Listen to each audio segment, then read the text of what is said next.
برج العقرب.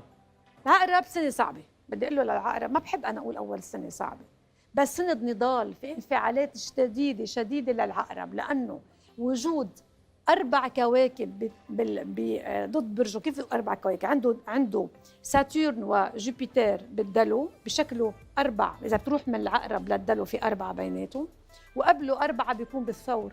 في عنده كوكبين يلي هن يورانوس، كوكب واحد يورانوس. هذا يورانوس بس يجي لعند واحد روحوا. لا ما بيروحوا، بس يجي بس يجي بالمعاكس، بس يعملوا معاكسه يعني كاري. عامل كاري كمان مع العقرب. واول شهر بشباط بيكون عنده كمان مارس، يعني اصعب كوكبين رح يكونوا بالمعاكسه.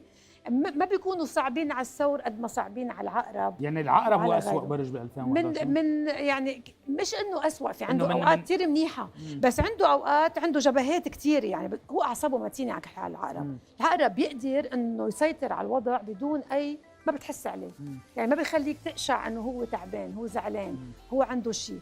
فهالسنه عنده تغييرات وفي برامج وبدء جديد بين منتصف ايار واخر تموز.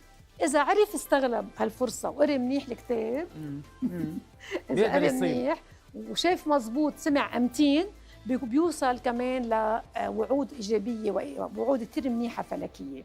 هلا في علاقات خارجية بتلقى كمان عروض مغرية. برجع بقول لك ما في حدا بالمطلق مش منيح أو بالمطلق منيح، في أشهر منيحة. في مسؤولية كبيرة بيتولاها أول السنة، يمكن يغير شغله أو يتولى منصب أو يمكن يلاقي شغل. بتبلش السنة بالمعاكسة، بتصير أحسن بآذار وبأيار أحسن وأحسن. أوكي دكتور جعجع، برج العقرب يعني سنته صعبة، سنة دقيقة.